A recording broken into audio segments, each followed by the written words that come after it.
Obesity. The statistics are becoming kind of numbingly familiar, but no less alarming for that. 3 out of every 5 Americans are now overweight. 1 out of every 5 are obese. Every day, America's doctors diagnose another 2,000 cases of type 2 diabetes, a disease that used to be called adult onset diabetes, but we can't use that term anymore because it's occurring with such frequency in children. Because of the myriad health problems associated with being overweight, it now appears likely that today's children, this generation, will actually have a shorter lifespan than their parents for the first time in American history. Obesity has emerged as the nation's leading public health problem, yet there remains remarkably little consensus about what should be done about it and who should do it. Is it a personal problem or a public problem? Who's responsible for the problem? And what is their responsibility for solving it? We're very lucky today to have what I think are the 3 most important, most eloquent voices in the debate over our food system here in this room. By background, we have 2 nutritionists, Joan Gussow and Marion Nestle, and 1 psychologist, Kelly Brownell, and 3 absolutely terrific writers. Something else these panelists share is a critical stance with respect to the food industry. Were you to ask a group like the Center for Consumer Freedom, they would tell you this is a seriously unbalanced panel, over-representative of what they like to call the Twinkie police. I plead guilty. My thinking was that we would have a conversation rather than the usual journalistic two-handed debate with industry, that we trade a certain amount of that heat for light. I'll also do my best to play devil's advocate, speaking up for the importance of personal responsibility and exercise and representing the interests of the hostess Twinkies against the Twinkie police. The format is I'm going to ask each of our panelists to present for 15 or 20 minutes. First Marion, then Kelly, then Joan. And then I'll throw out a couple questions and then take questions from the audience. So I hope you'll prepare some as we're listening. I'll tell you the introductions about all 3 people, though, in advance. Marion Nestle is professor and chair of nutrition and food studies at New York University and the author of 2 truly indispensable books, Food Politics, How the Food Industry Influences Nutrition and Health, and Safe Food, Bacteria, Biotechnology, and Bioterrorism. As I said on the back of one of those books, Nestle has emerged as one of the sanest, most knowledgeable, and independent voices in the current debate over the health and safety of the American food system. Kelly Brownell is probably one of the food industry's favorite bête noirs, although he has to compete with Marion for that distinction, judging by the derision heaped on him at websites like that of the Center for Consumer Freedom. He's a psychologist and director of the Yale Center for Eating and Weight Disorders. He began his career trying to treat obesity clinically, and still does this, but gradually came to the realization that to treat obesity properly, the entire social environment and political environment had to change. And that's where the focus of his work has become a lot more political, a lot more activist. And his new book, Food Fight, is a product of that evolution, I think. It's a wonderful book that actually puts together the science and the politics of the issue in a very powerful and novel way. Joan Gussow has been a crucial voice on food and nutrition issues since the 1970s. I know for my own part, I told her this the other night, every time I think I've developed some startling new insight about how the food system works, the economics of it, the imperatives behind food processing, I open some book from 1976 and I find she already said it. And this drives me crazy. She's been prescient on many points. She's professor emeritus of nutrition at Teachers College at Columbia and the author most recently of This Organic Life, a beautifully written account of her personal quest to eat locally and grow as much of her own food as possible. I can recommend all these books with great enthusiasm. So why don't we start then with Marion Nestle.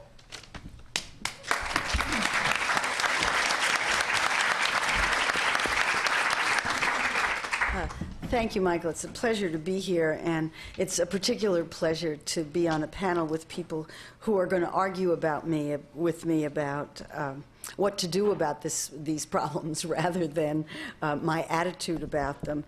Let's see. Oh, the technological challenges here. I'm going to be giving a sort of overview of what the issues are from my inimitable standpoint, which has to do with is there a problem? No. Oh, okay. Just going to sit down below. Okay. So let me just start with what I think the problem of obesity is, or at least the political problem, and it has to do with what the New York Times characterized a few months ago as the gorge yourself environment: more food, more choices, more eating, and I thought that described it in a nutshell. Now, I'm a scientist. I was trained in molecular biology here at Berkeley a century ago, and I can summarize the science of obesity in one slide. It couldn't be simpler. It's a matter of calories. If calories in and out are the same, then weight stays the same. If you're going to gain weight, you have to be eating more calories than you expend. And in order to lose weight, you either have to eat less or move more or do both. Let me deal with the move more side of the equation right as quickly as possible, because to the extent that we can tell, and I must say the data on this point are questionable, and I don't want to push it too hard, but as far as we can tell, rates of physical inactivity have not changed very much within the last 10 years, but obesity rates have increased so dramatically that the Centers for Disease Control has this movie on their website that shows the states' rates of obesity getting faster from year to year. This is unprecedented in public health terms. So if it isn't activity, it must be food. And there's plenty of evidence that shows that people are eating more food. Now, this is what we're supposed to be eating. And I describe myself as the last remaining nutritionist in America who thinks there's anything good about this. And what I think is good about it is that it's clearly hierarchical. It clearly indicates that it's better to eat some foods than others. And in particular, it indicates that you're not supposed to eat foods at the top of the pyramid. And these are high-calorie foods that have a lot of fat and sugar in them. What we know is that this isn't the way people are eating. Even though we've had this information for 10 years, we know that if you're looking at the way typical American eating patterns are, they're a skewed distribution of the pyramid. So people are eating more foods from the top of the pyramid than they are from the bottom. And in particular, they're not eating very many fruits and vegetables compared to recommended servings. So we have to ask the question, how come? We've had this information, how come it's not being put into practice? Well, there exists a huge body of information on why people make the kinds of food choices they do, and I've summarized that here. The economists tell us quite firmly that the single most important determinant of food choice is income. If you've got money, you eat better than if you don't have money. The social scientists tell us that there are a whole range of factors that go under the heading of personal choice that have to do with how old people are, whether they're male or female, who their friends are, what their peers are eating, and so forth. But nobody talks about food systems approach, except the three people in this room. Nobody talks about food system, and I mean it's really just us three. People don't talk about food systems approaches, and I think of it as the elephant under the carpet. There's this monster in the room, but everybody has eyes averted and nobody wants to talk about it. So what do I mean by food system? Well, I can summarize that on one slide. Food is a huge business in the United States, $1.3 trillion last year. So it's really, really big business, just like any other really big business. Half of it is consumed outside the home, and what that means is that the restaurant industry has an enormous impact on what people are eating, because people are spending half their food dollars on food prepared outside the home, where it is quite likely to be higher in calories than food prepared at home. And there's plenty of research to back up that contention. Food is cheap in the United States, 10% or less than total income. That's the lowest percentage in the world. And this isn't only because we're so rich. It's also because of deliberate federal policies that keep the costs of certain food ingredients low. and enable people to eat cheap processed foods in very large amounts. And then the point that I think is really critical is that, and it's the deep, dark secret of American agriculture, is that food is hugely overabundant in the United States. If you look at what we produce, less exports plus imports, the total amount of calories available on a per capita basis, every man, woman, and child in the country, is 3,900 calories a day. That's roughly twice what the average need is. So what this does is create a hugely competitive food environment. If you're a food company, I don't think you're sitting around a table saying, how can we make people fat? You're sitting around a table saying, how can we get people to buy our product instead of somebody else's in this competitive environment? Or how can we get people to eat more food in general? And they are really good at doing that. The easiest way to talk about what they do is marketing dollars. Every year, food and beverage companies spend in total $34 billion a year to convince you to buy their products. And the Produce for Better Health Foundation has done this cartoon of the distribution of the food marketing dollars. It should look very familiar to you by now. Doesn't it look just like what people are actually eating? What a coincidence. What kinds of foods are at the top of the pyramid? Well, often they're disguised as healthful foods. And here is my current favorite example, because I live in New York City, where the City Board of Education took a very courageous stance last summer and threw soft drinks out of school vending machines. And then, when everyone was celebrating the victory, they turned around and made a secret deal with Snapple for exclusive rights to sell Snapple in the New York City schools. And the school system was quite surprised by the reaction of the New York Times and nutritionists to this. Would you believe that Snapple has more calories than Coca-Cola? So that it's and most of the $166 million that Snapple has agreed to pay the city is going to the city, not to the school system. And maybe for that reason, and maybe because of the pressure, the city is now reconsidering the deal. And I hope they reconsider it seriously. Another way that marketers sell food is through health claims, and here's the most ridiculous example that I can think of.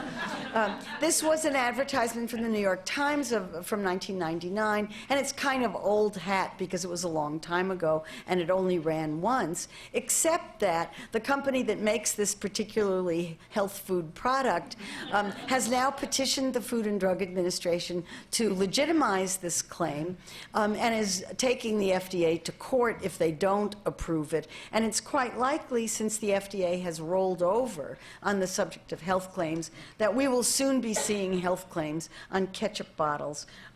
The reason for pressure of food companies to do health claims has to do with the fact that they sell food. Here's another more complicated example. Orange juice is a perfectly reasonable food, and you would think that orange juice would bask in its glory as an excellent source of vitamin C. But no, Tropicana went to the FDA and petitioned it to approve a potassium health claim, so that now Tropicana can be advertised as a product that prevents heart disease. When I was a kid, we had 6-ounce glasses of orange juice, and that took care of our vitamin C needs. You carry this gallon of Tropicana juice around, and you are carrying around something that has 1,600 calories. This is an eat more message. And here's the public relations firm that dreamed up this campaign, boasting about how they were able to turn around Tropicana's declining sales by developing this health campaign in connection with influential physicians to position Tropicana as a leading cause of heart disease prevention. And they note, proudly, that the result was a 54.5 increase in sales in the months following the campaign. Now, what this does is contribute only partially to what I see as our new Eat More society. And what I've listed here are the ways in which our society has changed over the last 10 to 20 years. These are measurable changes in a very short time period in parallel with the obesity epidemic. Every single one of these factors encourages people to eat more. For every single one of the factors listed on this slide, there is a research base that demonstrates that cheap food, variety, convenience, ready availability, eating out, eating often, and eating in larger portions encourages people to take in more calories. So let me just give some examples of that. Here's my favorite cheap food example. If you're a poor person and you've got $5, you can take that $5 to McDonald's and buy 5 hamburgers or 1 salad. Which will you choose? Now, we have to ask the question, why are salads so much cheaper than hamburgers? And a lot of that has to do with federal policies that subsidize certain products rather than other products. And the superficial, just the fact that one is cheaper than the other, really requires us to look very deeply at the way politics enters into this. Another way to get people to eat more food is to make different kinds of varieties of food. We already have 320,000 food products on the American marketplace, and as Joan Gussow has been pointing out for years and years and years, we probably can figure out how to choose a healthful diet from among those products. Each year, 10,000 new ones come in, and if you want to know what those are like, here's the New York Times discussion of Oreo cookies. In 1990, there were 6 varieties of Oreo cookies on the marketplace. In 2003, there are 27. This is an eat more message from Oreo cookies. The easiest way for people to get people to eat more is to make the portions larger. And if there was one nutrition education point that I would like to get across, it's to convince people that larger portions have more calories. For some reason, this is a very difficult concept to teach. The white cup on the right is a standard Department of Agriculture serving for a soft drink. It's 8 ounces. You can't even buy one anymore.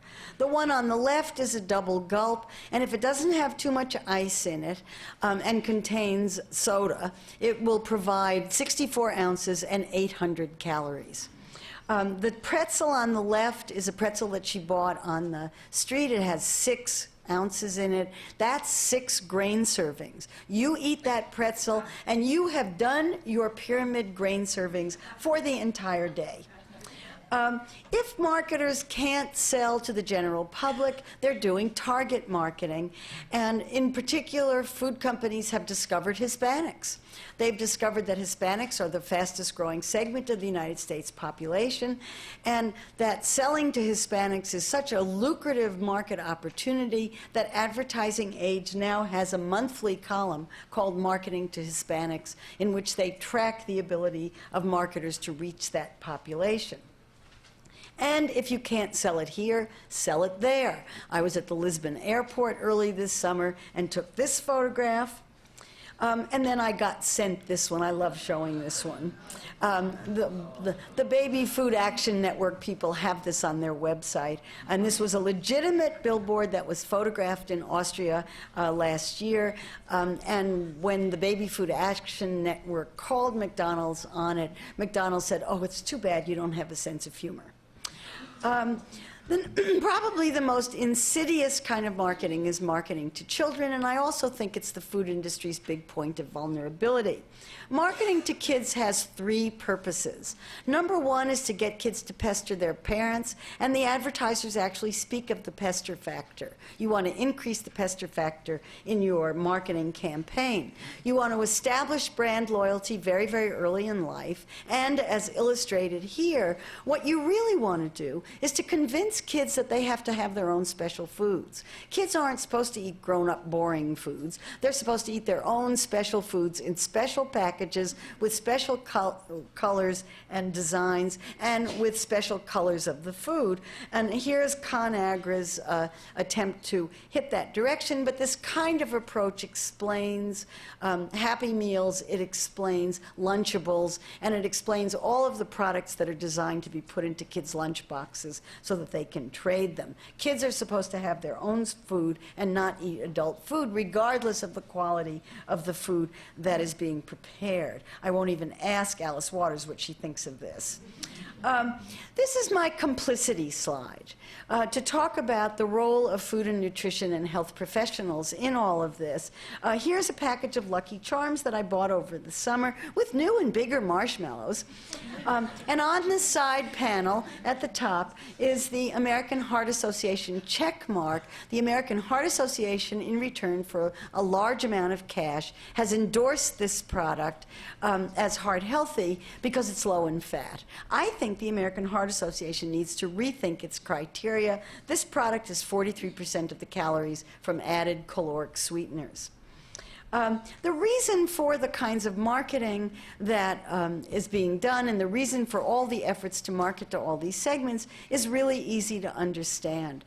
The Department of Agriculture has done several very careful analyses of what would happen if people actually followed dietary guidelines and followed dietary advice and ate according to the pyramid.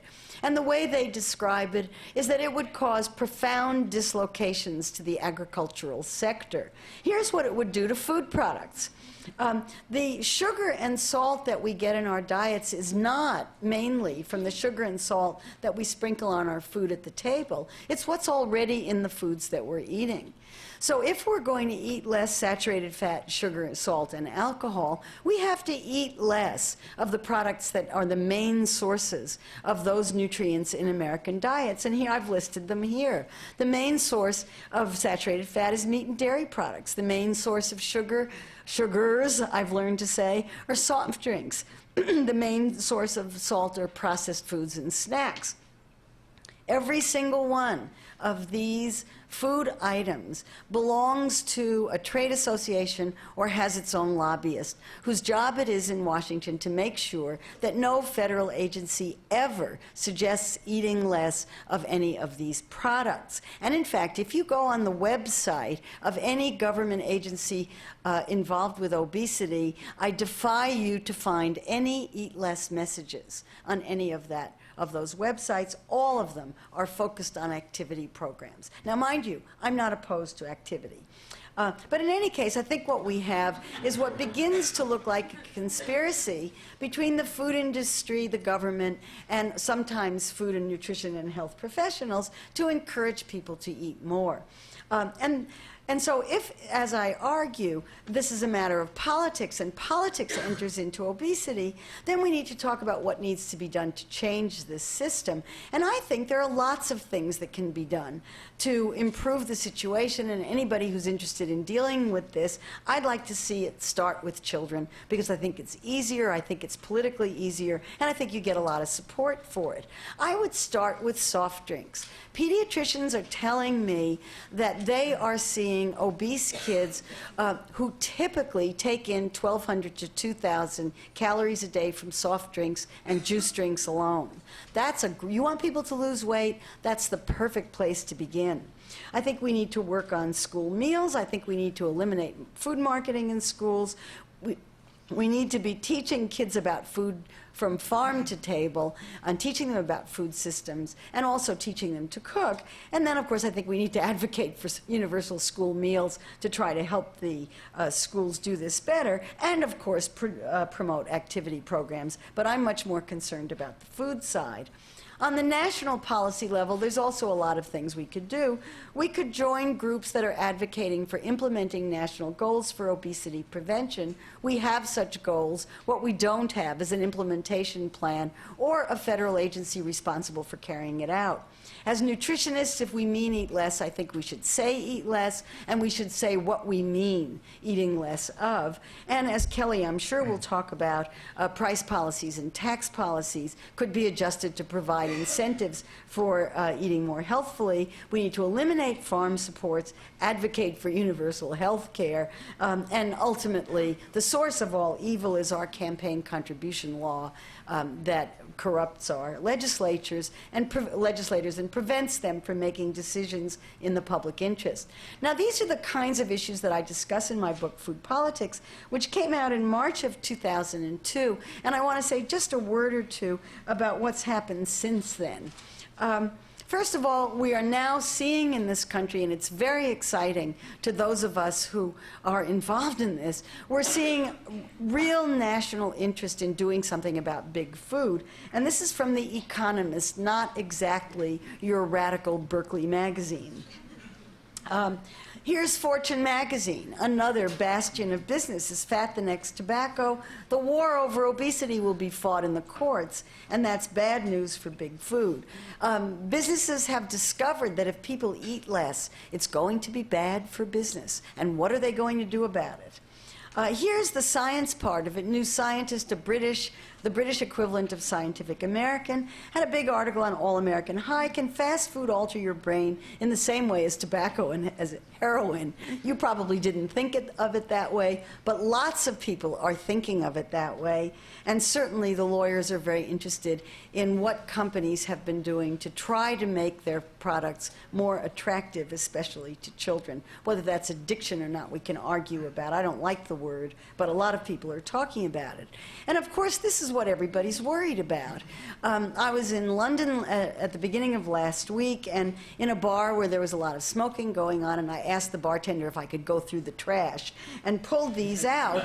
These are the warning labels that are now on cigarettes in Europe. Smoking kills. How's that for direct? Now, will we be doing that to food? The food marketers think so. And here is what's been happening to food product developers in the United States just within the last couple of months. Every single food company has announced that it is going to change its product line, change its marketing practices, and try to produce things more healthy in order to help people prevent obesity. Whether they will actually follow through on the promises remains to be seen. And I think it's our job to make sure that we hold them to the promises that they are making. So unless we have a miracle where everything that's bad for us is now becomes good for us, we are going to have to do something to encourage people to eat less. That's not going to be good for business. And the challenge that we have as health professionals and as people interested in these kinds of issues is to figure out how to make this work in a situation in which business will suffer if people eat less. Thank you very much.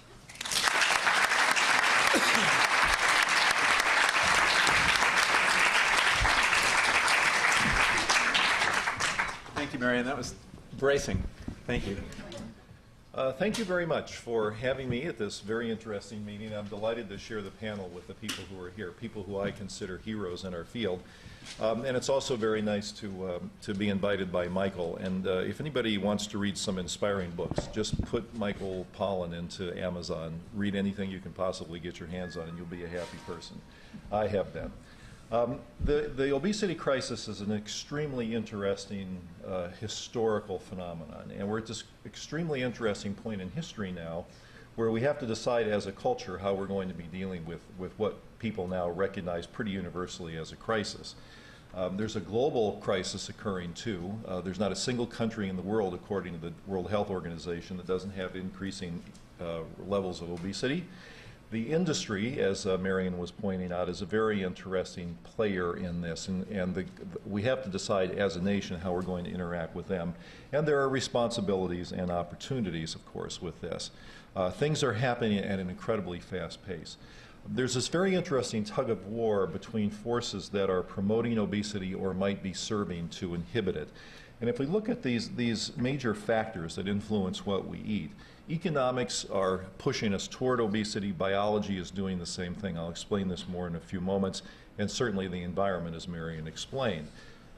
Countering that might be some grassroots movements, like the school district in Los Angeles kicking out the soft drinks, and a few health professionals who were pushing hard on the obesity issue. If you had a balance scale on these two things, you can imagine where the power lies, given all these factors. And then if you look at the government, public policy, and the food industry and where they play in this, they're basically doing both. When you talk about the food industry, there are parts of the food industry that are doing good things, other parts that are doing awful things. The government is doing some helpful things, the government is doing some hurtful things. And all these factors get woven together into this complicated web of influences on what people eat. If we look at this from a medical point of view or a clinical point of view, we have to ask whether we can deal with the obesity crisis by treating it. If we look at efficacy, which is the public health term for how a treatment may work under the very best of circumstances, that is, under controlled laboratory circumstances, the treatments we have available for obesity tend not to work very well, with the exception of surgery, which works very well. But if we look at the public health impact of these treatments, that is the cross between how well something works and how much it costs, that is how feasible it is, basically everything is low. So we have a problem here that will never be treated away. Even if we came up with the magic pill, the fairy comes down, waves the wand, we have a magic pill that would prevent obesity in somebody who is eating a diet high in fat and sugar and being physically inactive, it still wouldn't wipe out the independent contributions of the poor diet and the physical inactivity. So this is a problem that has to be prevented, and of course when you think prevention, you automatically gravitate toward children. There are a number of interesting methodologies that would prove whether a human problem is mainly environmental, mainly genetic, or an interaction of those two things. There are a number of methodologies for examining this. I make the claim and feel very strongly that we're dealing with an environmental problem here, not a biological problem. Our biology hasn't changed in the past few years, but the prevalence of obesity has. We're not dealing with a psychological problem. We don't have less willpower than we had 2 years ago or 3 years ago, but we have more obesity. What's changing is the environment. And this would be an example of one methodology for proving this. Many of you may have heard the most pronounced example in the world of changing culture leading to obesity is with the Pima Indians. Pima Indians live in Arizona in the United States and have come to the United States from Mexico, where their biological relatives tend to be subsistence farmers. And if you look at the differences in the percent of fat in the diet, this is about a 45-pound difference in weight in the Pima India women now living in Mexico and Arizona. And the body mass index is normal in the Mexican Pima Indians and very high in the Arizona Pima Indian women. And there are examples of this scattered throughout the literature showing that when a person moves from a less obesifying country to a more obesifying country, you get more obesity. Very hard to blame this on biology.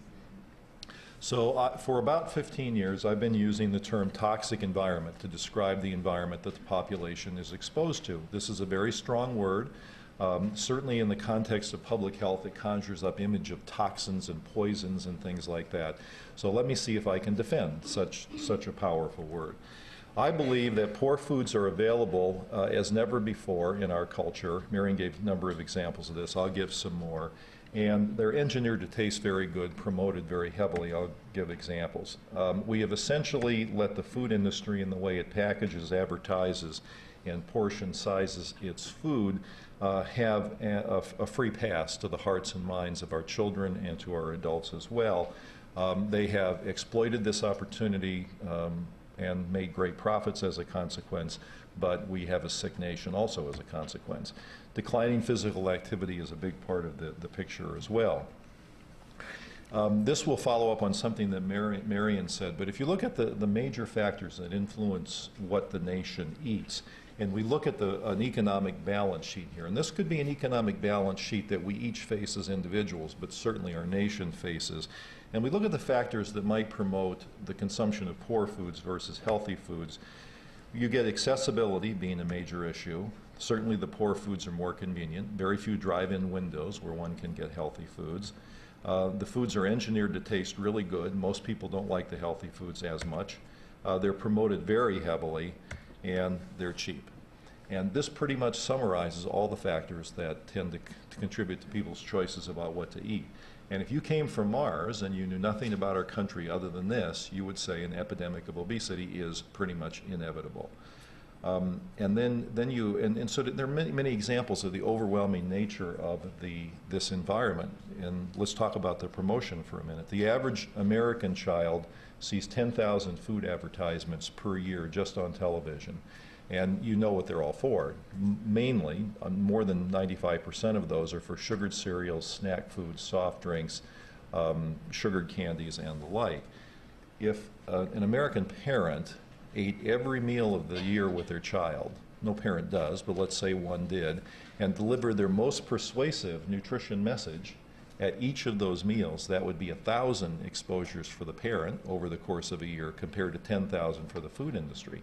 The parent has some persuasive ability because of being a parent, but what doesn't the parent have? The parent doesn't have Shaquille O'Neal because Burger King has him. And the parent doesn't have Britney Spears because a company like Pepsi may have her. So you can get the sense of how whatever level of personal responsibility people have tends to get overwhelmed by the environment. And we're to the point where the environment is so overwhelming that most people's ability to cope with it has gone out the window, and we have the epidemic that we see. There are a number of examples of this. Take the American obsession with value. Most of us like more of something for less money. That's not an inherently bad concept, but it gets applied in very selectively to the world of food. If you buy 5 apples, you don't pay less per apple than if you buy 2. But if you buy a packaged meal like this, you're going to get a lot of calories, but you feel you're coming away doing very well. So the food company maximizes its profit margins because what it costs them to provide you with the extra food once you're there is almost nothing, but you'll pay an additional 39 cents for it or whatever. And then you feel like you've made out well, and of course are packing in the calories. And a company like McDonald's has taken a word, made up a word, supersize, and created a verb of it. You supersize it. And there probably aren't many American children around who don't know what supersizing means. And this has been applied to lots of different places. Think about how our food environment has changed. An example would be the American gas station. One never thought before that you'd go to a gas station and be able to eat a meal, but now you can. There are gas stations now test marketing computer touch screens on the gasoline pump that have a menu of the items inside the mini market. So while you're pumping your gas, you press the Twinkies, the Fritos, and the Coke. Somebody brings them to your car. So you're now deprived of the physical activity it takes to walk to the mini market to pick up those items. And as I was talking to Michael's class yesterday, you can think of the modern drugstore and how that's engineered to encourage food intake. These changes are so much a part of our landscape that they fade into the background. So the modern drugstore, where are the things that you go to a drugstore to buy? Your prescriptions, cold remedies, vitamins, bandages, things like that. They're all in the rear of the store. And the next time you go, pay attention, just stop and watch for a while and watch which aisles people go down to get to the rear of the store. It tends to be the center aisles. In the drugstore nearest where I live, the aisle that's right where the candy is juts back toward the front of the store, forming this natural barrier to feed people right down that candy aisle. And so to get the things you need to get in a drugstore, you have to walk by the things you don't need to get. And when we multiply this by all the vending machines, what's going on in the schools, we have a toxic environment. Here's a Dunkin' Donuts that's inside the Stop and Shop supermarket in Hamden, Connecticut, near where I live, with the shopping carts retrofitted to hold your double latte while you eat your donut, while you shop for food. The promotion of overeating is interesting. Trouble sleeping, take a couple of these before bedtime. That would be 6 hamburgers right before bedtime. And this sort of advertisement, we're doing an analysis now of ads in both children's magazines and magazines for adults, and the glorification of overeating is very common, to the point where it now is a competitive sport. You can go on the web, and there's a website for the competitive overeaters with the world records and things like that. And Marion showed this too, but one thing to point out about this is that if I held up the 16-ounce gulp cup, it would look absolutely tiny by today's standards, and that's the smallest thing that you can get at a 7-Eleven. And if you look at the language that gets used here, these are not the big sip, the extreme sip, the double sip. These are the gulps. And the Frito-Lay snacks are packaged in bags that I don't know if still are, but used to be called the Big Grab. And then the words get used here like super and big and extreme, and this does give this sense that eating a lot is a good thing. And it's not surprising, therefore, that we live in a culture where 25% of all vegetables eaten in the United States are French fries. We can try to separate out the biology from the psychology of this by looking at some animal research, and the very striking studies on this have been done now for a number of years. This is a normal weight laboratory animal that is given, in this case, much more than it could ever eat of this healthy laboratory balanced diet. These animals will not overeat on this diet, will maintain normal weight. People have used this as evidence that overeating must be a particularly human phenomenon. It must be psychological because you don't see it in animals. Well, what happens when you give the animals access to a human diet? This is what people have called the cafeteria or supermarket diet. When you give animals these exact foods, what you get is a big, heavy, but very happy animal.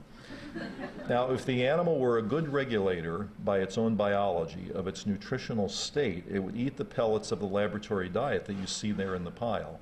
But the animals tend to ignore that, get quite overweight. So in some studies we've done and others have done with these animals, you can get an animal to triple its body weight just by access to this diet. So take your own weight in your mind, multiply it by 3, and you get a sense of a changing environment. And the animals look something like this, side by side. This is a remarkable phenomenon of a changing environment. No psychology involved here, no personal responsibility, no parents doing an ill job raising their children. This is biology at work, and we probably have a biology that's not dissimilar to this, but an environment that promotes the sorts of foods that make us sick. If we look at children, we get an extremely interesting picture. There are many, many examples of this. More than 23,000 schools have fast food franchises in the school cafeteria. Most of us are far enough away from our high school and elementary school days that you wouldn't recognize a modern school if you walked into it now, with the vending machine cities that reside inside the schools. The soft drink companies providing logos on mouse pads that are given to the schools, umbrellas that are outside schools, the scoreboards, it goes on and on and on. School buses now painted with logos from companies like Burger King. And then I'll just scroll to the bottom here. There was a study done in Australia several years ago asking children who would be the best source to talk to understand how to eat a healthy diet. And on that list, these are children ages 9 to 10, kids that were parents, teachers, doctors, grandparents, and the like. Number 1 on the kids' list was Ronald McDonald. Let's talk about some examples of the way the food industry is handling challenges from the outside. If we look at childhood obesity and soft drink consumption, the best study on this was done by David Ludwig and colleagues at the Harvard Medical School. The conclusions of this study were quite straightforward. What they found in quite a nicely done study with lots and lots of subjects, that for each additional serving of sugar-sweetened drink consumed, both body mass index and frequency of obesity increased. And then an unambiguous conclusion to this research, consumption of sugar-sweetened drinks is associated with obesity in children. This was published in 2001, and subsequently there has been other research to confirm this conclusion. What does the industry say about this? The National Soft Drink Association says soft drinks do not cause pediatric obesity, do not reduce nutrient intake, and do not cause dental cavities in children. Can you call this anything but a lie? I mean, this is exactly what the tobacco industry did year after year after year with the American public. Distort the science, buy off the scientists who are willing to be bought off, and then just say things that aren't true. And then, with the greatest spin of all, they go on to say the soft drink industry has a long commitment to promoting a healthy lifestyle for individuals, especially children. Now, if we were to take a vote here on the industry that's probably done more to harm the health of America's children, my guess is that that would be right up near the top. And they say that they're doing exactly the opposite. They're helping. So the industry is extremely interesting as a player in this, and they have adopted certain tactics in response to the challenges that the public health world has been leveling at them. And in the book that I wrote called Food Fight, I came up with 14 basic strategies. I'd just like to talk about a few. First, and Michael forewarned us that he would be challenging us with this, is that they focus attention on physical inactivity. If you're a researcher these days and you're wanting to study physical activity, if I said right now, I'll study physical inactivity and try to increase activity in the population, within 5 minutes, McDonald's, Coca-Cola, Pepsi, and Burger King would be at that door with their checkbooks ready to write me checks to do my research. Colleagues in the field are lavishly funded to do this sort of thing, but what happens is the eat less message doesn't get conveyed, as Marion said. And so there's this heavy focus on physical inactivity by the industry, which is what you'd expect. But they have interesting allies, like the Surgeon General, like Tommy Thompson, the Secretary of Health and Human Services. They fall into the same trap because they don't want enemies. And if you focus solely on physical inactivity, you have no enemies. If you focus on food, you have a lot. They're quick to call for personal responsibility as the answer to this problem. They make claims that defy both common sense and science to say that advertising only affects brand choices, so that if a child sees hundreds of advertisements per year for sugar-coated cereals, the industry claims, well, it might only make them want Cocoa Puffs rather than Captain Crunch, rather than that it increases desire for that category of foods. Again, this completely defies common sense. And of course, scolding parents is a good way to try to divert attention from the environment when you have a nation of overweight children. Very interesting to draw parallels between what the tobacco industry and what the food industry has done. The parallels break down in some places, but they're very interesting in others. And when the lawsuits were filed against the tobacco industry and got far enough along into the discovery phase, these very interesting internal memos started to show up from the industry. They claimed for years and years they weren't targeting children and adolescents in their marketing, but then you have these internal memos with things like this that show that they are, and then callous sort of statements like this, and we have to wonder how different are these kind of statements than what we see from the food industry people. And my guess is if the lawsuits filed against the food industry get far enough along, we're going to find these cold, callous statements from the industry about their... They've already shredded. They've already shredded, that's right. But they're there. And so to repeat what Michael said, we may have the first generation of American children in the history of our country to lead shorter lives than their parents. This is an alarming finding. And so we live in this funny culture where this is forbidden. The companies are not allowed to use this on the billboards, but this is celebrated. And we have to ask how different these icons really are, not only in what they're intended to accomplish, that is to seduce children into brand loyalty for unhealthy foods, but also what they actually do in terms of their impact on children. We live in this culture where we permit this, and how can we be surprised that we have an epidemic of obesity? We have essentially said to the food industry, take our children. We're not going to regulate anything you do. You can start promoting to them at the very earliest stages. You can use any degree of persuasion you'd like. You can advertise in any amount you like. You can use sports heroes, cartoon characters, no holds barred. And here's what we get. And the most egregious example I've ever seen of this are the baby bottles with the soft drink company logos on them. And there's research showing that a family that owns these bottles is 4 times more likely to be serving these beverages to their infants in these bottles. So as I mentioned, the book Food Fight that I wrote talks about public policy changes that may be made at the national level that could help us deal with the obesity crisis. I agree with Marion. I believe that children are where the food industry is most vulnerable and where the first victories will occur. And we've begun to see that already with the school districts trying to kick out the soft drinks. And I believe this is possible for a number of reasons. You get around the libertarian arguments that people are just making free choices when you discuss children, but also as a nation we have a long history of doing things that protect our children.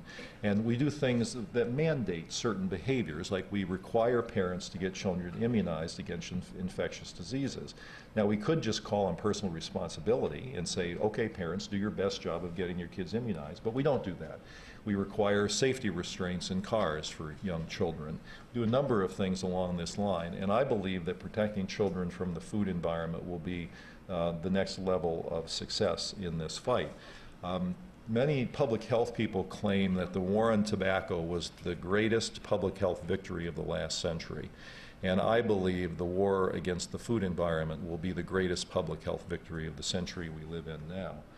Number of things can occur in schools regarding physical activity.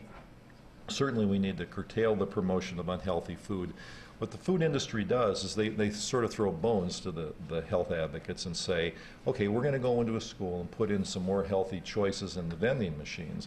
But all you have to do is go to a school and stand there and watch what kids are pulling out. It doesn't matter whether there are healthy choices in there. As long as the bad food is there, that's what American kids are going to take right now.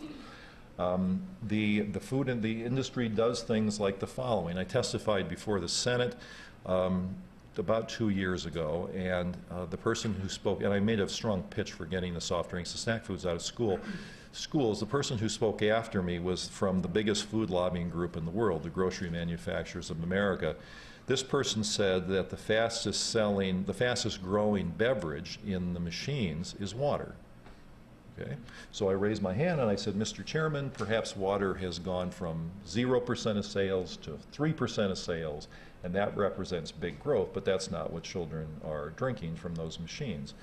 So I got off the train from Washington, I gathered up my son, we went to the public high school in Branford, Connecticut, where we live. We went to 13 soft drink machines that school has. We counted every button on every machine and found out that of 170 buttons one can push in that high school to get a beverage, 158 were for sugared soft drinks. So again, it's a case of the industry being deceitful. There are interesting strategies that we might adopt. If we're public health advocates and we wish to push this movement ahead, there are a number of things we can do. And there are interesting strategic decisions we have to make. First, we can raise the alarm, and I think this is happening more and more with the press, so the public is becoming more alarmed about this problem, along with the health officials. There are interesting questions about victims, and I think it's not an accident that Marion and I both talked a lot about children. Children, I think there's strategic advantage to talking about children as victims in this case, but they really are victims. There is a reality here of what we've allowed to happen to our children that needs to change. Sometimes a public health movement benefits from having villains. And you can come to your own conclusions about whether you feel the food industry are villains here, but certainly they do things that would make them vulnerable to that. There is a critical mass of science, no question about that now, to be used in pushing ahead the health establishment and taking action against obesity. And I think one of the most interesting strategic questions of all is whether this will be a bottom-up or a top-down movement. By bottom-up, I mean grassroots movements of people doing things at the local and state levels versus things coming down from Washington. And I think we're starting to see the answer to this question already. The victories that are occurring are happening locally. There are school districts getting rid of the soft drinks. There are movements for organic gardening locally that are getting into the schools, like what's happening here in Berkeley. A number of examples of this, I think, represent local victories that we hope will be contagious to other localities. We're also seeing some very interesting things happening at the levels of the states with state legislatures considering legislation, for example, to require calorie labeling on restaurant menus. Taxing foods would be another example of that.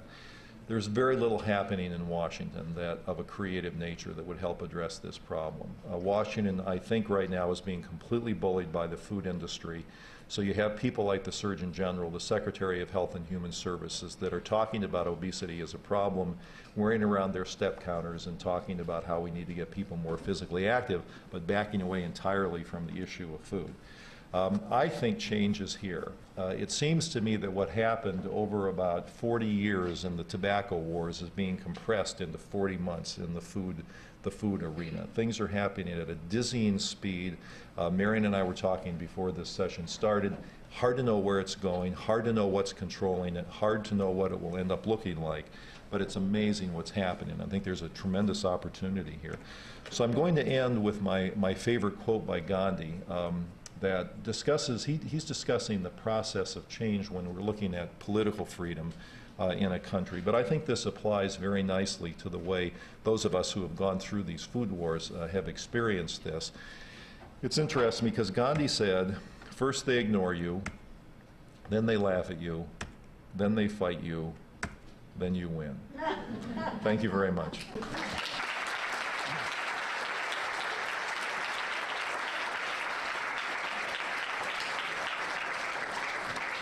Thank you, Kelly. And now we're going to hear from Joan Gussow.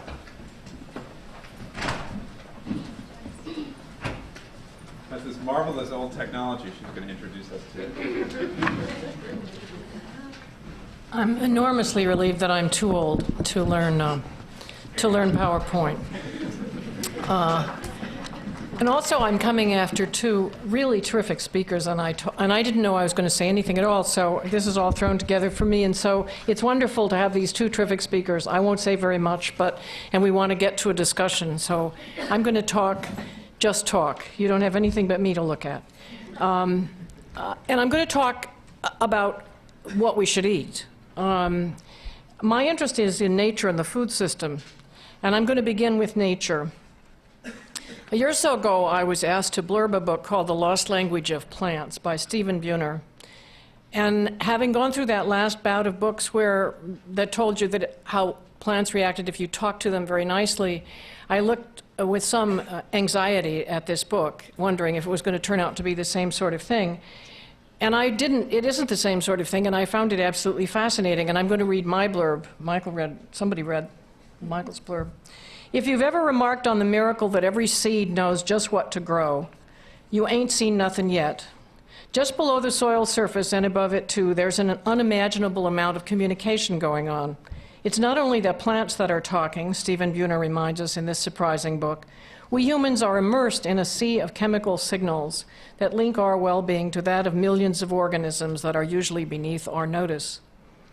The environmental warning in The Lost Language of Plants will come as a surprise to those who have believed that our impact on the planet could be counted in fewer elephants and songbirds.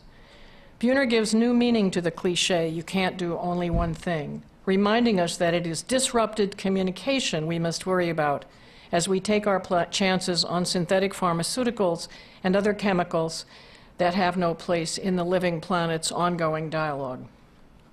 He begins by providing a well-documented review of some of the exquisitely modulated ways in which plants communicate chemically with each other, with soil organisms, with predatory insects which they summon to eliminate pests. I used to watch wasps hanging around my broccoli plants and wonder what they were doing there. And then one day I saw one of them carrying off a green worm, the cabbage worms that afflict those kinds of plants.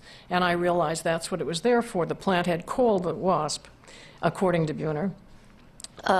And plants used to communicate with us if we were as attuned to them as are the shamans in cultures across the planet.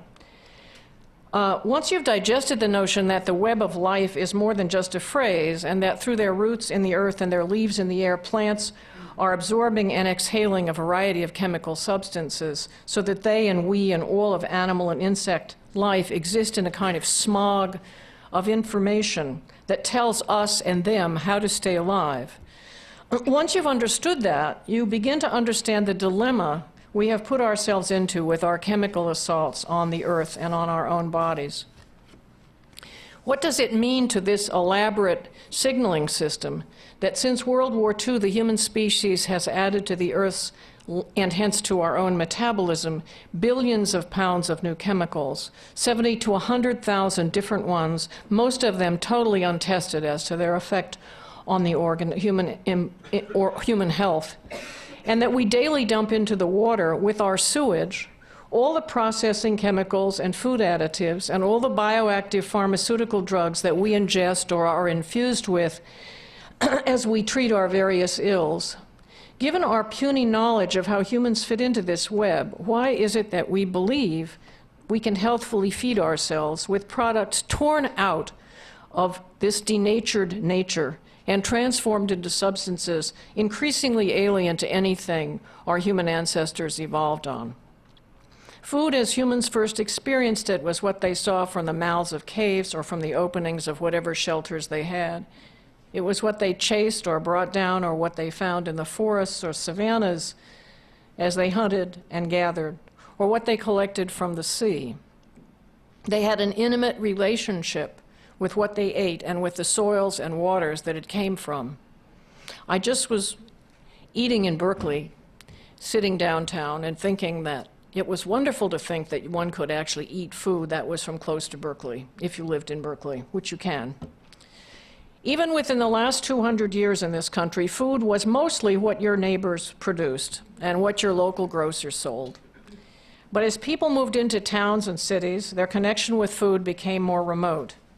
In a little more than my lifetime, food became regional and then national. And well within my lifetime, the supermarket was invented and became the place where most people came in contact with food. And then food became international. We had no idea, we have no idea, where our foods come from, who grew them, but we have access to more variety year-round, and we were convinced this was an unquestioned benefit.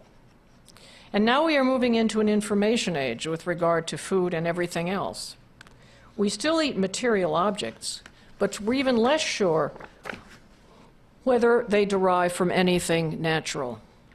And when we think about eating in relation to health, we are urged to see the foods we eat as collections of nutrients. Nutritionists have helped with that, I'm embarrassed to say. Manufacturers rush to provide us with everything and anything in the world, and many things never before consumed by man or beast. And just like the rush of data we can access from the internet, the validity of these products cannot be tested by us. Every time we try a new product, as we are urged constantly to do, we have to judge its value, not by what the actual food looks and smells and feels like, but by the words and numbers on its label. So many grams of protein, carbohydrate, fat, or cholesterol, so many milligrams of sodium or micrograms of folate. We have to trust someone to tell us what we're eating, even if it's a power bar. Now, I wouldn't want to tell you that nutritionists know nothing about nutrients and health, or that we're utterly ignorant about what foods are composed of. But what we know is crude compared to the reality. Every living food is a constantly changing mix of metabolizing molecules, many of them unidentified, whose long-term significance to human life and health we know little or nothing about, once they are isolated from the foods that contain them. We do know a lot about which traditional peasant diets seem to correlate with long life, which accounts for the enthusiasm about the Italian and Asian food guide pyramids, with their emphasis on mixes of whole foods that have kept traditional Mediterranean and Asian populations healthy. So how do we approach eating in this country in order to avoid being part of this mess we've just had described to us? We are embedded, as I said in the beginning, in a sea of chemical information. As part of nature, we, like other animals, have instincts meant to guide us in eating and drinking from this natural world. Although as a generalist species, capable of trying out a wide variety of things, we are at much greater risk of poisoning, serious mistakes, than are animals like the koala, which eats nothing but bamboo and doesn't have to take any risks at all unless the bamboo suddenly dies. During the long human childhood, wise adults are meant to teach us how to eat. But we are certain that we come equipped with consumption instincts because of remarkable and unrepeatable study done before World War II by a woman named Clara Davis, whose widely misunderstood work has been used to say that we should just let kids eat anything they want, even in the teeth of exposure to 10,000 food advertisements a year. That's not what her research discovered. Davis found that when nursing infants who had eaten no solid food were offered a free choice of 30 whole, unsalted, unsugared foods, they were able to select a nutritionally complete diet. Unlike today's tots, however, these babies were exposed to absolutely no outside influences. There was no sugar and salt in their food. There was no television. There were no food-branded toys, no supermarket trips, absolutely no outside influence, and even Mommy, who was the caretakers in this case were trained to give no response to what the children wanted except to help them eat what they grabbed for. They had 10 little dishes at each meal set out in front of them, and whatever they grabbed for, they were to be helped to eat. But the caretakers were not to give any facial indication or any indication at all of whether that was good or bad. And the fact is, of course, that the mothers would have been very tempted to say something because the children ate what we would think of as truly bizarrely. They ranged from one child who got almost all his calories from bone marrow, which is I wouldn't have thought to offer to him, but they did. And there was a little girl who ate nothing but fruit and milk. Davis tells in a later paper, which is rarely read, it turns out, by the way, that all these choices, when they were analyzed according to the nutrient knowledge of the day, were perfectly adequate. These children were very healthy, and Davis tells us in a later paper that she took 2 of the boys into her home. Some people have speculated on who these children were. We think they were children of women who were prisoners, because they were breastfed until they were put into this experiment, and they were probably taken away from their prisoner mothers. This was in the 30s. Anyway, she took these 2 little boys into her home and raised them, and she tells about their astonishing health and the amazing quantities of food they ate. They ate everything, they had great appetites, and they were very healthy. So what the Davis studies clearly show us is that we spontaneously differ in the things that we like, and that there's nothing that says that we have to eat 2 from column A and 3 from column B of any particular choice of foods, that all these things from all over the map can keep us healthy. Now, I recognize that as a nutrition professional, I'm treading on very dangerous ground here. And I want to take an even more daring leap, but by suggesting that deep within the layers of learned madness about food that we've all internalized, we all know, we have information about what to eat. Few of us, alas, are able to listen to our bodies. There is too much noise about food out there. There's too much advertising, too little time, too much moving around, too few decent foods to choose from where we happen to be, and so on. But what Clara Davis and Buhner taken together tell us is that we haven't got a snowball's chance in hell of eating right if we don't eat food, by which I mean food, not food products, but food. Whole foods, if they are uncontaminated, at least come from the same pool of chemicals in which we evolved. As the notable British nutritionist John Yudkin once said at a meeting that I attended, just don't eat anything your Neolithic ancestors wouldn't have recognized and you'll be okay. He did allow that we could grind grain and make bread. Many years ago, a writer who was interviewing me for a story on obesity came to visit me in my garden on the west bank of the Hudson River. She brought with her a box of Snackwells. Remember those fatless cookies that were the answer to obesity some years ago? Less than a decade, actually. And as we sat on the riverbank, my husband kept bringing up beautiful produce from the garden, including, as I remember, a spectacularly delicious red pepper. And the writer had me try a Snackwell. I remember 2 things. I remember that it tasted something like artificial chocolate cotton. And I remember that shortly after I ate the first one, I thought I might have another one. To kill the taste. It was like there was this funny taste, and I thought that would help. And then I said, does somebody really know something back there in the factory? I decided that they knew how to do that they made it so that you had to have another one. But what I really thought was that such products make eating well almost ridiculously impossible. Because when we eat things that tell our bodies lies, when we eat artificial sweeteners, for example, that give us sweetness without calories, or artificial fats that produce a fatty mouthfeel without calories, our bodies say, in essence, what the hell is this? What am I supposed to do? What should I do to get my metabolism ready for what's happening to me now? And keep in mind, by the way, that even as our intake of artificial sweeteners went like this, our intake of caloric sweeteners went up too. So we can't really fool our bodies.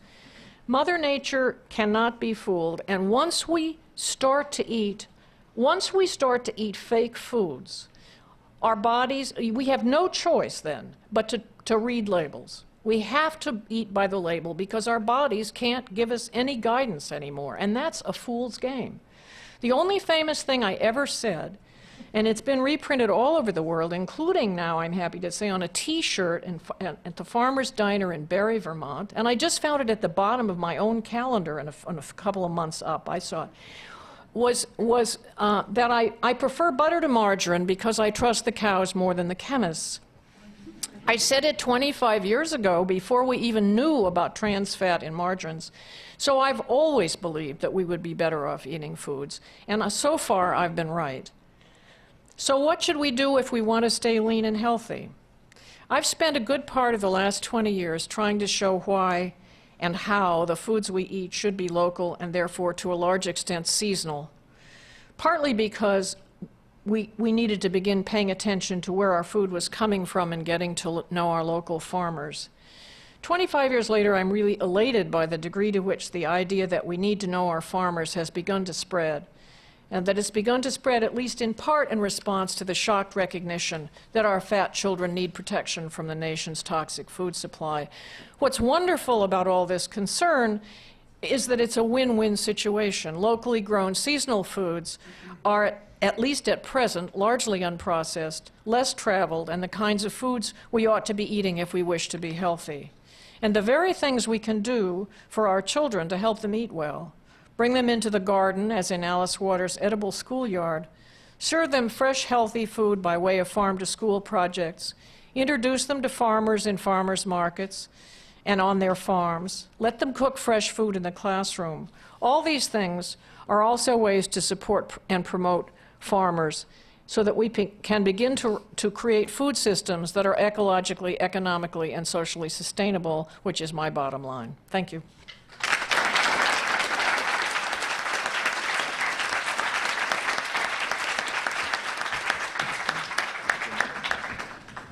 Thank you very much. That was the best piece of nutritional advice I've ever heard. Eat food. And if you bring away nothing else from this afternoon, I hope you'll bring that with you. I'm going to ask one or two questions and throw it open to the group. I'd like to get right to the political question, which is all of you have talked about this environment, this toxic environment in which we live. It obviously is the product of companies doing what companies are obliged to their shareholders to do, which is to sell more of their products. And I wonder, and you've done a very good job of showing how systematic, how in the course of doing that, they would, of course, make us eat too much. So is it reasonable to expect them to do anything else? In other words, can they be enlisted as allies in the cause you're backing? Or is that, given the inherent structure of the industry and the way capitalism works, not realistic? All right. I'm not one who thinks that collaboration with the food industry is either desirable, feasible, or necessary. We have a very peculiar investment system in this country. It's been explained to me by business analysts a lot that our corporations' stock prices are tied to growth. This isn't true necessarily in other countries. So there's something very peculiar about the way capitalism gets played out in this country as opposed to in other countries. As long as there is pressure to grow, they can't all succeed. Some of them can at the expense of others. They can kill off each other, but they can't all succeed. They cannot continue to produce more calories. And their only alternative, and they know it, is to raise prices or to add value so they can raise prices. And this gets us into the whole question of price, which I now see as the single issue that requires the most attention, and I don't know how to solve it. I'm doing a lot of speaking to businesses these days, and they're all talking about the need to keep food costs down. The single most important determinant of people buying food is how cheap it is. And until we can fix somehow the price structure, get people accustomed to paying more for food, I don't know what the answer is. But it's certainly all tied up in something that I think people have to give a lot of attention to, if that's not too confusing. Yeah, my reaction is this. I think we need to segment the food industry into players that are helping or hurting with the overall diet, and support the ones who are helping and do what we can to curtail the activities of the ones that are hurting the situation. So, the organic people are making organic food great. Help them all we can. And I think nobody pointed out better than you, Michael, in your piece of the New York Times recently, that we're selectively helping the parts of the industry that are contributing to obesity. That has to be reversed. All the incentives are lined up in the promotion of the unhealthy food. If that can be reversed so that there are 10,000 advertisements for healthy food, and it's the fruit and vegetable growers who are getting the subsidies from the government, and those sort of foods are entering the schools, then I think we'll have a much better chance of looking at this problem. Joan, do you want to add anything to that, or? No. So, but you can imagine. Smart woman. Yeah. I'm going to just add one thing. I think that I've tried over a 30-year career various times to work with the food industry in regulating advertising, and if you get deeply into it, and if it looks like progress will be made, they'll pull out. And you'll have wasted enormous, and they'll always have staff sitting behind them at this 5-sided table that you're at, and you'll have no staff, and you'll go home and do all the typing and mailing. And when it's all done, they'll pull out at the end. And you've used up enormous energy. They're really not, they can't do it. They can't advertise, don't eat too much of our food. You know, they'll kill themselves. So it's a very hard problem to solve. Just one thing, but there is a sector of this industry, and it's represented by some people in this room that have learned how to get people to pay a lot more for quality. I mean, we now have a food system that is based really on quantity, right? I mean, taking these cheap raw materials and turning them into as much value-added food as we can. Can you imagine things you could do either to the subsidy system or somehow to the incentive system that would reward the quality side more than the quantity side? Sure, you could subsidize organic agriculture instead of production agriculture. You could subsidize fruit and vegetable growers instead of the growers of corn and soybeans. Corn and soybeans end up as corn sweeteners and soy oil. I mean, I think those are kinds of easy choices to make, but that's not where the political power lies. I was in Salinas last week talking to fruit and vegetable growers. I mean, they're an interesting group. They're really trying hard to produce gorgeous vegetables. These were not necessarily organic farmers. They were commercial producers, but they're doing their best to produce fruits and vegetables for the United States market. And they know they get 5 to 8 cents on the dollar, and the producers of meat and dairy products get 30 to 50 cents on the dollar. So that they're working on these tiny little margins. It gets them into all kinds of trouble over labor issues, which is a very important underlying theme here. And, you know, unless they don't get the kind of help that the Iowa corn and soybean producers get, which, as someone in Iowa explained to me, that if those subsidies stopped, those farmers in Iowa would be out of business in an hour and a half. So we have a very complicated system here in which there are people in the Department of Agriculture who don't think that Americans should be growing food. They think food should be grown in third world countries because it's cheaper to grow it in Thailand and South Africa and Central and South American countries and transport it in than it is to pay people decent wages and support farmers and let farmers make a living. I mean, I think we have class issues here, we have labor issues here that are enormously complicated and require much more attention than they've been getting. Except from Joan. And Michael, I'm optimistic, as I never have been before, about the rapid change. And you know, when you say, can we encourage people to eat more healthy and get them to buy healthier foods, higher quality foods, even if they cost more? As a scientist, I have to say, well, let's do some science on it and find out. But there's some very interesting experiments that are being done around the country. The edible schoolyard that Alice Waters has done, I think, is tremendously interesting. And from what I hear, I haven't seen it. I'd love to someday. But from what I hear, the kids are experimenting with new foods they hadn't eaten before and are liking these foods and wanting them. So, and more people are eating organic foods. The market for that is going way up, from what I gather. And these are signs that it can take place if it's encouraged. So we see this sort of bubbling movement that has small legs right now. We need to give it big legs. And I think as a culture we can do that by lining up the agriculture subsidies in the right direction, promoting programs like the edible schoolyard, and trying to make these things contagious faster than they will be if we just let the natural experiments take place on their own. Well, and we have to do a great deal of consumer education, because otherwise these movements are going to evolve into 1,000-acre organic carrot fields in California, and social justice and local. And organic Twinkies, as you foresaw. Exactly, is not going to be where we want it to be. I mean, we need to get consumers really to care about where their food comes from, and to want it to be more local, and to care about it. Look, not being shipped 1,500 miles.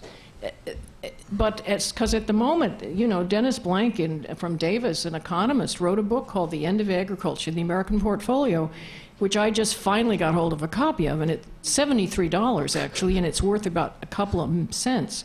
It's a very bad book. He should be embarrassed at having written it. But what I was going to say is that he's basically saying agriculture is a bad investment. I mean, and it is. I mean, if you're a farmer, I was on a panel in Yale. There was a farmer on the panel at Yale that I was just at who said he hasn't made any money for 7 years. How long do we expect people to grow food for us who are willing to go broke doing it? I mean, it's crazy. We have to pay more for food in this country. It's absurd what we pay for food, and as far as processed food goes, the farmer never gets any of it. I mean, if we raise the cost of everything a lot, it wouldn't really have much effect in processed food. Somebody's going to tell me about the poor. I know. No. Yes. No, the European Trade Union is now suggesting that they're going to raise the tariffs on California exports of fruits and nuts. So that's not a good sign for our California farmers. No, the Those trouble. are our multi-billion-dollar farming industries. I am going to open it up to some questions, and you had your hand up first, yeah. I know this problem is very different than tobacco. I'm wondering if we go back to 1965, right after the Surgeon General's report came out, and follow a similar strategy if we might not have similar success, starting with something that you suggested basically was a mass media campaign about the harms, for example, in this case, of processed foods and pesticides, et cetera, and enlisting doctors to be the first to embrace this, because people... Can people hear the question? Yeah. And then secondly, to go on, like, to regulate. You can't, I mean, it'd be more difficult, but, you know, you can't sell processed or give processed foods in schools. You can't have processed foods on planes. You can't, you know, begin to change the social norm. To tax the processed foods, so in fact that the real foods become cheaper. And to simplify the message, I thought what you said, I get overwhelmed with 5 a day, you know, oh my God, if I had 2, if I had 3, you know I haven't had 5. The food pyramid, you know, it's mind-boggling. Your simple definition of real food, the cow, the tree, the ground, you know, versus processed food is so accessible.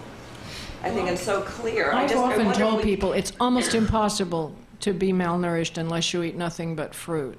In other words, most other foods, and don't dilute your diet with all sugar and fat. Most other foods have about 12% protein, and so people worry about protein. It's even Frankie Lappé took back her original thing that you had to mix proteins when she did her second edition and said, no, you don't, you know. So it's really hard to be malnourished if you just eat food. Right. Well, so I guess the question is, I've heard people say, oh, well, it's not like tobacco. We can't follow the policy strategy of tobacco because it's just not like tobacco. And I would like the panel's reaction to that. I spend a big chunk of my last chapter in Food Politics discussing the parallels and the differences. You know, cigarettes are one message, don't smoke, and one product. Food is 320,000 different products, and the message is much more complicated because it's eat this instead of that, or it's eat less in general. And so you have to figure out some way to do that. But we know that what worked with tobacco was developing a simple message, having a scientific basis behind it, and then making environmental changes. And we don't have secondhand smoke. That's what I was implying about the addiction issue.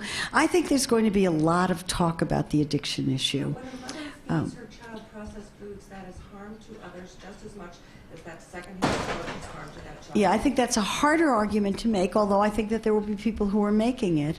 And the lawyers, however you feel about these lawyers that are lying in wait for the lawsuits, they are forcing a tremendous amount of change even before they ever get into court. And I can tell you that the companies do not want these documents that Kelly was talking about to be revealed on discovery.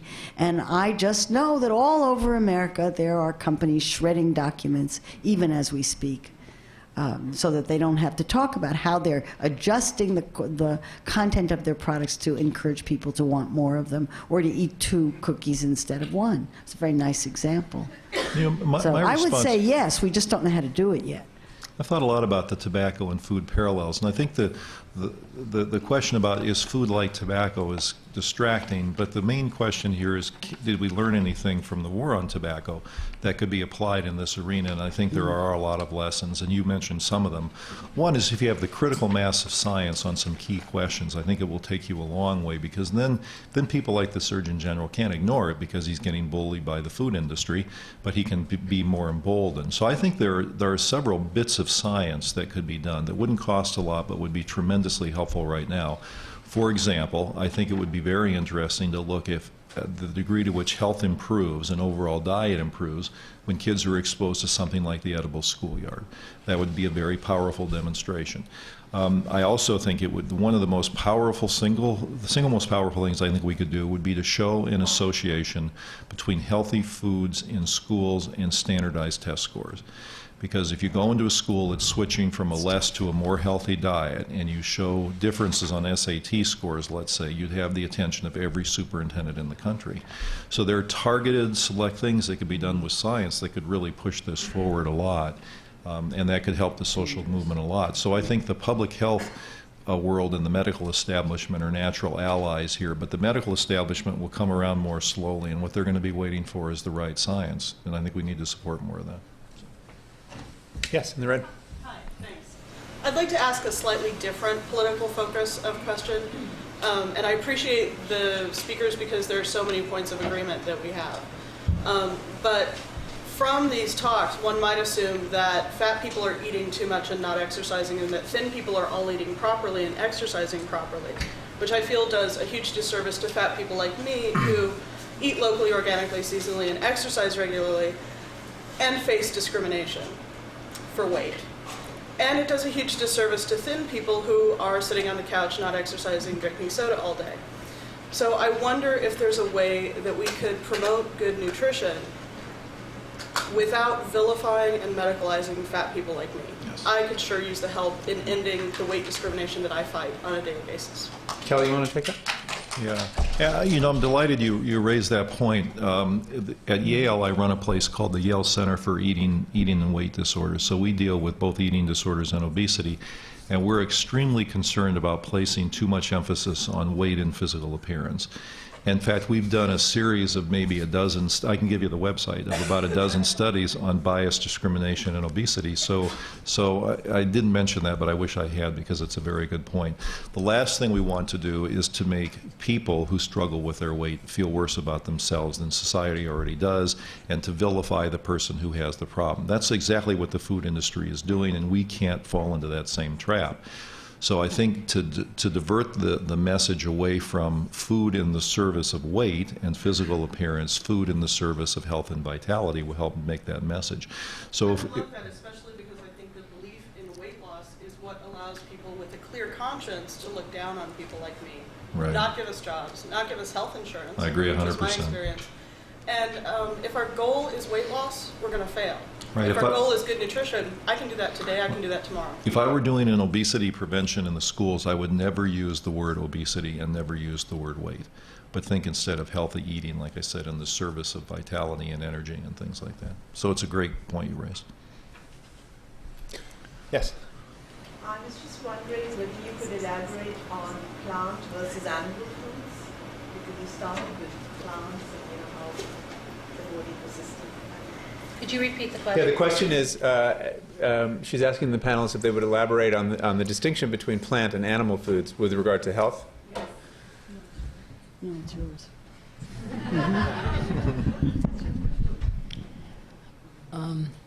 Let me start with the fact that I'm not a vegetarian, but I came close to being one at one point because I couldn't stand the way animals were raised in the United States. I now have a farmer, and I get my meat directly from a farmer, so I don't feel so bad about it.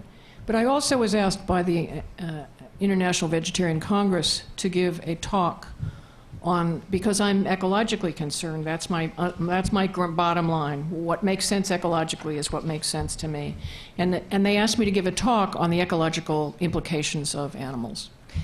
And I started from ground zero. Right before that, the book on Beyond Beef had come out, which I thought was really a bad book. And I didn't want to follow that. I mean, I thought it was badly written. To say that the prairies are going to be restored to buffalo and flowers will bloom again and all this is like magic is not going to happen. But I thought that I wanted to find, so I took the attitude, I said, I'm going to start from the position of, would the planet be a better place if people were all vegetarians? And I had to come to the conclusion that it wouldn't. I mean, there'd be a lot of land that could not be used for cropping, that was kept in good shape, in fact, by animals grazing it, that there were many people in the world who would starve to death, like the Eskimos, because they've always lived on meats, and that, in fact, there were lots of reasons. Obviously, we raise way too many animals in this country. We raise them under hideous conditions. But that the world was populated with animals and plants, and that, in fact, the very bottom line in this country at this point is if people stopped eating animals, we wouldn't have any plants, because the deer would eat all our soybeans to start with. Truthfully, that we're overrun there are more deer killed in the service of keeping soybeans alive than for any other purpose. So I personally don't think there's any evidence, and I could be caught on this. Marion knows more about nutrition than I do. But I don't think there's any clear evidence that a totally vegetarian diet is a healthier diet. I think there's a lot of evidence that much, much, much less meat and animal products than we currently eat is a good idea. And since I don't think it makes sense ecologically, I can't really support the notion for myself. For anyone else is entitled to do what they want. But I think we all need to eat. I think one of the interesting things that's happened recently is this discovery that grass-fed beef actually is much healthier because it has a different fat composition than commercially fed beef, and therefore we'd all be much better. All the concern about eating fish all the time, which never made sense to me because not everybody in the world could eat fish. Some of them live in the whole middle of the continent would die if everybody had to eat fish. Is that you could get some of the same things from grass-fed animals. So this is a new understanding. Yeah, I just want to say that I'm coming from India. Mm-hmm. We have chicken here. When you see chicken, you find it full of fat. Similarly, chicken in my country does not have fat. That's a different diet. It's a different diet. It's the same Very animal. different diet. It's the same animal, but But what we feed our animals has a huge effect on their healthfulness, and we feed them corn. I heard a funny story the other day about somebody saying, going to a chicken farm where the chickens were running free and saying, "Oh, but they're eating insects. Is that clean?" A question for the panelists, we've been talking about good foods and bad foods, and you've proposed, Joan, some guidance, but how comfortable you are saying that this is inherently a bad food and this is inherently a good food? I mean, because a lot of the proposals you talk about depend on drawing that distinction. I don't shy away at all from using good food and bad food dichotomy, and when I talk to groups of dietitians, of course, they don't like that because they say there are no good foods and bad foods. My feeling about it is that no good foods, no bad foods may be true for an individual. If you're counseling them on what they eat, to say that you can never have a hamburger or anything like that probably doesn't make sense. Although I guess if you're really attuned to the organic versus processed nature of foods, then you might come into that. But forgetting that for a minute, I think from a public health point of view, that no good food, no bad food is highly unproductive philosophy because it makes all foods equal.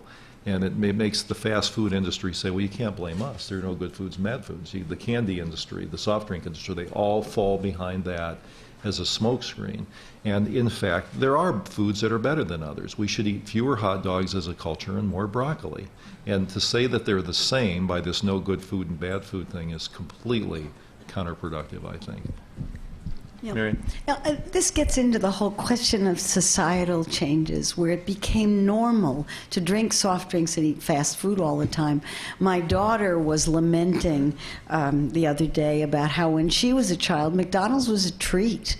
You went to McDonald's when it was your birthday, or when it was somebody else's birthday. You had a Coke maybe once a week, if that much. So these foods aren't poisoned, but they started out being special foods for special occasions, special things that were done for kids in special occasions, and they've now become a normal part of our culture. So we have to ask the question as a society, when did it become normal for kids to drink soft drinks all day long and replace water with soft drinks, and how did we allow that to happen, and how can we reverse that trend now that we realize what we've done? Also, by the way, it isn't that there are no good foods, Kelly. All the advertised foods are good foods. They claim that they're good foods, right? It's only that they never say we're one of those bad foods. Yeah, that's right. Joan, you've also offered one standard, a metric for this, which is how many ingredients, the total number of ingredients on a label. Talk about that for a second. I didn't do that. I think You should have. Maybe it's way 1976. Maybe it is. I'm sorry. It's one of your older works. But I believe it was that if a food has more than 5 different ingredients, or maybe 5 different ingredients you've never heard of, that was one way. Right. Yes? I have a question for Marion regarding the article in the New York Times this weekend about the inconsistency of serving sizes. What's your opinion that if the government does go ahead and alter the serving size mandates to more accurately reflect the way the American public eats, does that then negate all of the work that nutritionists and public health advocates have done over the years to stress that it's not only what you eat, but how much you eat that's important? Because that's also a huge problem with our country.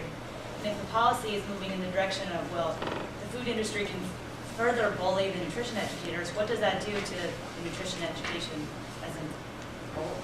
Well, I'm actually of the same opinion as Kelly. I think there are lots of very important changes taking place.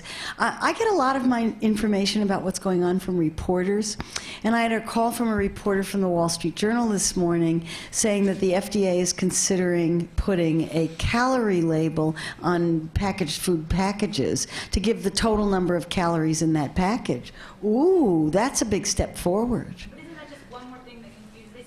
That, it seems to me, is a simplifying message. You eat this package, you're taking in that number of calories. But they can't find that because there's so many other things that they say the average American can't understand the food label, which if you're in the industry, it's very easy and understandable if you're educated or you have a background in nutrition, but that's just one more thing. Oh, I see this as a simplification of the food label. Maybe I'm wrong about that. But if you've got a big thing on the front of a package saying this gallon of orange juice contains 1,600 calories, that, it seems to me, overcomes to some extent the potassium claim or something else. I would see that as a step forward. Moving that one bit of key information from the back to the front of the package, I think, could help, and not maybe the total calories or maybe even the number of servings. So when somebody picks up the 20-ounce bottle of Coke, it says 20 ounces, but right above that it says 2.5 servings or whatever the number is.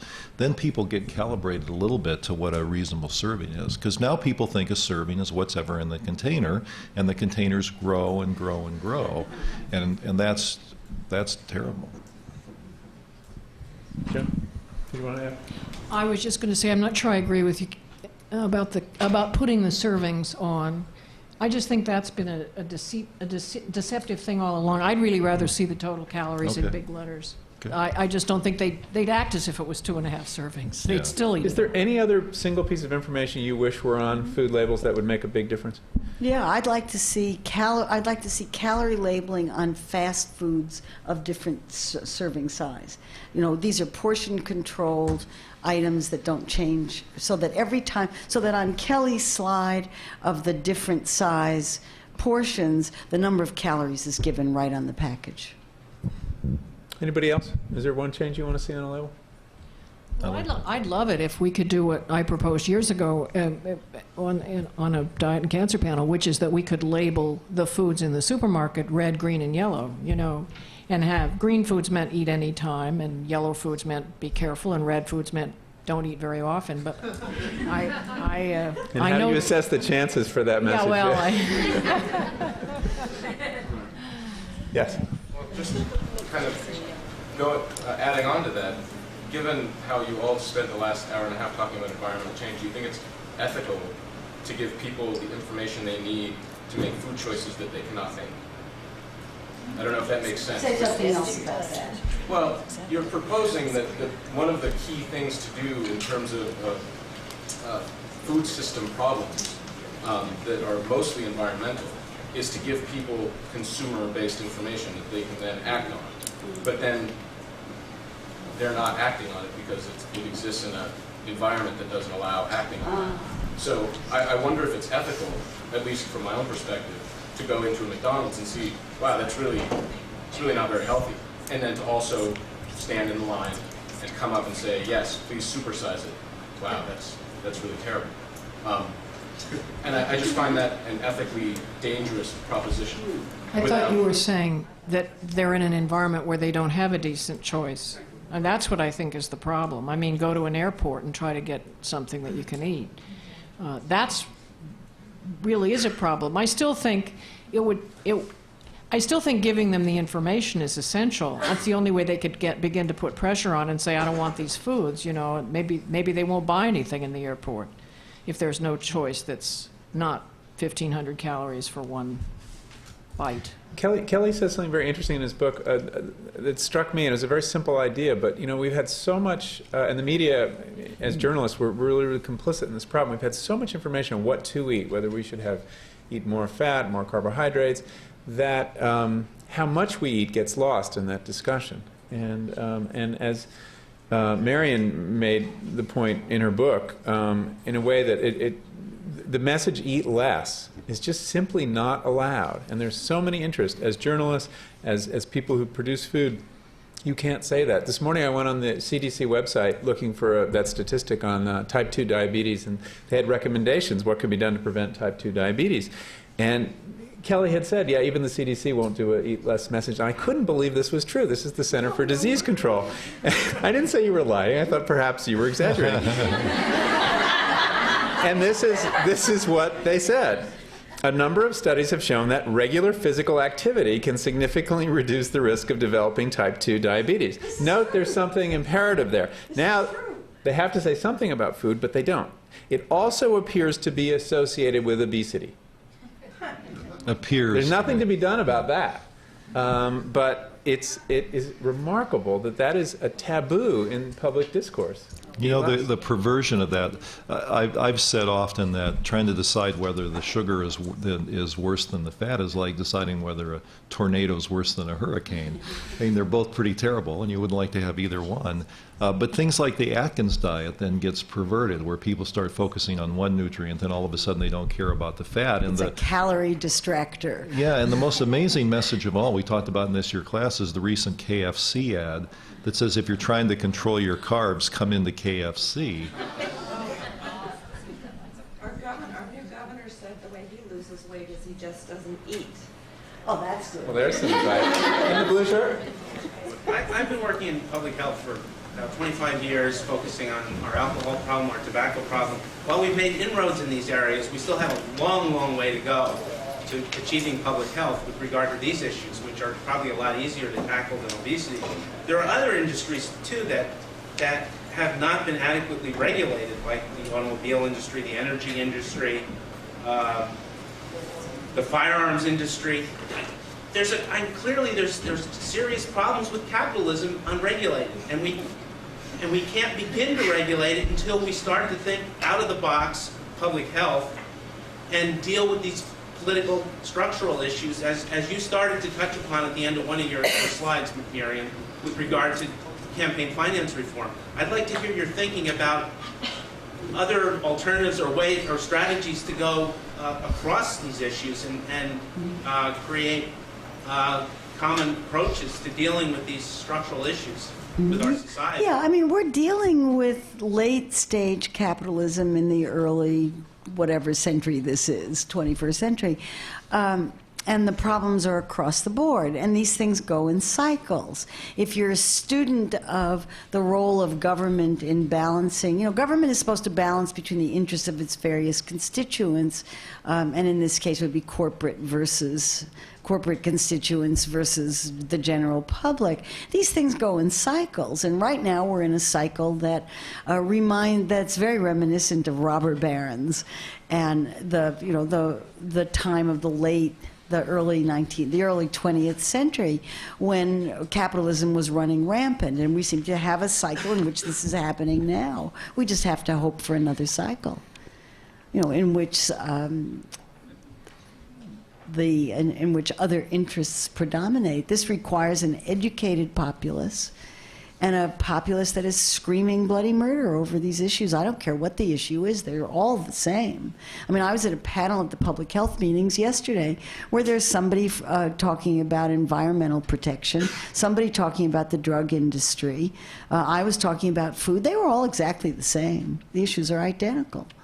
Juxtaposed with that, food is easier to talk about. I think there's reason to be optimistic with this in particular. Those of us who have been involved in it for long enough, I think have seen a remarkable change in the way that the public is dealing with this issue right now. The press, 4 or 5 years ago, every time it wrote about obesity, wrote about how to lose weight, all focused on the individual. Now, mainly what you see are public health-oriented articles. That's a tremendous change, I think, and I think that's helping drive a change in the mindset of the public, our elected officials. So I think we're probably getting closer to the time where some bold and dramatic action is more possible because the social climate is changing to accept it. I may be Pollyanna here, but I think I'm very excited about the things I'm seeing going on now. I think with that moment of uplift, we're going to have to leave it because it's 2 o'clock. But our guests are going to be outside signing their books, so if you want to follow up there. Thank you very much for coming.